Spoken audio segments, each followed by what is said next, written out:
और एक नियम जो विश्वनाथ मुनि ने अपनी धर्म पत्नी को बताया है, 7 नदियों का जल, 7 सरोवर नहीं, 7 पवित्र नदियों का जल, 7 पवित्र नदियों का जल, उसमें से कावेरी, नर्मदा, गंगा, गोदावरी, सरस्वती,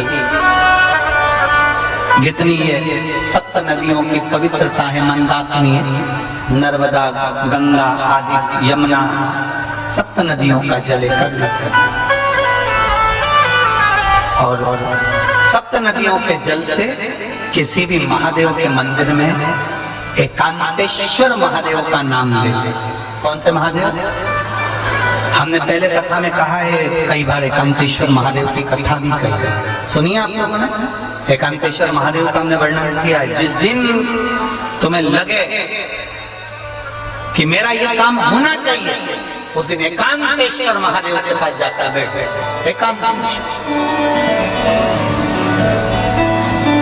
एकांतेश्वर महादेव मतलब बाहर मिलेंगे। ये लोग कहते हैं कि यहाँ नर्मदेश्वर महादेव है, कल हम गए थे दर्शन करने के लिए।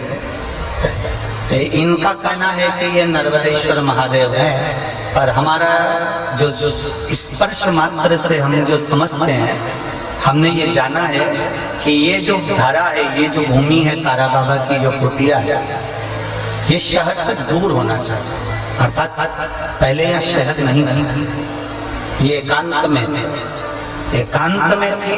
तो यहाँ जो तारा बाबा आराधना करते थे शंकर की, वो शंकर साधारण नहीं होगा, वो एकांतेश्वर महादेव ही कहलाएगा। एकदम एकांत। इनका कहना है नर्मदेश्वर है, वो नर्मदा का शिवलिंग है।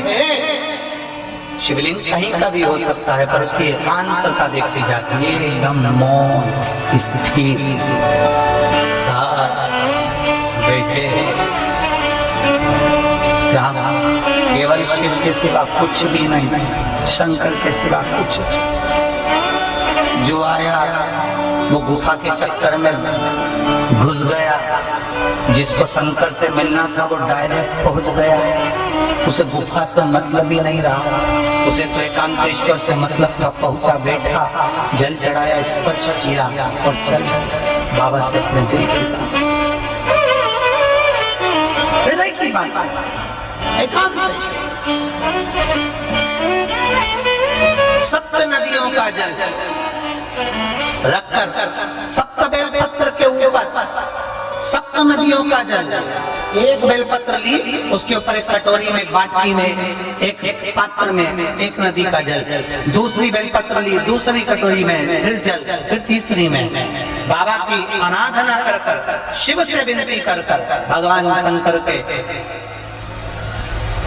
नामों का 108 नामों का जाप कर कर, श्री शिवाय नमस्तुभ्यं कर कर, एक कटोरा जहाँ से पानी बहकर नीचे आता है वहाँ लगा लीजिए, और एक बेलपत्री को उठाकर शिव जी के शिवलिंग पर समर्पित करिए। समर्पित करते समय डंडी का मुख अशोक सुंदरी की ओर हो। अशोक सुंदरी का जगह मालूम है सबको? सबको मालूम है ना? अशोक सुंदरी की ओर मुख, अशोक सुंदरी की समझ ना करिए। ये शिवलिंग जलाधारी, ये जल बह रहा है नीचे सामने से, स्थान गणेश जी का, कार्तिकेय जी का, बीच में एक मोटी सी लाइन होती है, वो अशोक सुंदरी का स्थान है। शिवलिंग ये जलाधारी माता पार्वती जी का हस्त कमल, शंकर जी के ऊपर जो जलधारी रखी रहती है, ऊपर जिसमें से एक बूंद नीचे गिरती है, वो शंकर भगवान की 5 लड़कियां हैं, जया, विषहरा, शामली बारी, दौतली, देव। शंकर जी की 5 लड़कियां शिव जी के ऊपर एक बूंद पानी गिराती रहती हैं। शंकर भगवान की कुल कितनी लड़कियां हैं? 6। कितनी लड़कियां हैं? 6। 5 जया, विषहरा, शामली बारी, दौतली, देव। शंकर जी की 6 नंबर की लड़की है अशोक सुंदर। जब हम प्रयोग करेंगे एकांतेश्वर महादेव का, ये बेलपत्र जो हमने समर्पित करी है, डंडी का मुख अशोक सुंदरी की ओर हो, डंडी का। आप बैठे कहां पर हो? जल चढ़ाते समय शिव जी को जल कहां बैठकर चढ़ाया जाता है? जम के बोलो जरा। जहां से जल बहकर जा रहा है इसके ठीक विपरीत की ओर, ठीक विपरीत की ओर जल बहकर जा रहा है इधर, तो तुम बैठोगे इधर, इधर नहीं बैठोगे, इधर नहीं बैठोगे। जल इधर बह रहा है तो तुम इस साइड बैठोगे। यहाँ बैठकर फिर बेलपत्र को आप समर्पित करोगे। डंडी का मुख उधर होगा, पत्ती का मुख आपकी ओर होगा, और जो एक नदी का जल है वो समर्पित कर जो पात्र लगा है उसमें वो जल इकट्ठा होते चले जाएंगे। दूसरी बेलपत्र उठाना है, 108 बार शिव का नाम लेना है, फिर वापस बेलपत्र श्री शिवाय नमस्तुभ्यं हम कर समर्पित करना है। डंडी का मुख अशोक सुंदरी की ओर होना। जब 6 बेलपत्र अशोक सुंदरी की ओर जाएगी, 7वें नंबर की जो बेलपत्र है उसका डंडी का मुख आपकी ओर होगा, और डंडी का मुख आपकी ओर होकर जल चढ़ाकर आप उस जल को झेल लेंगे।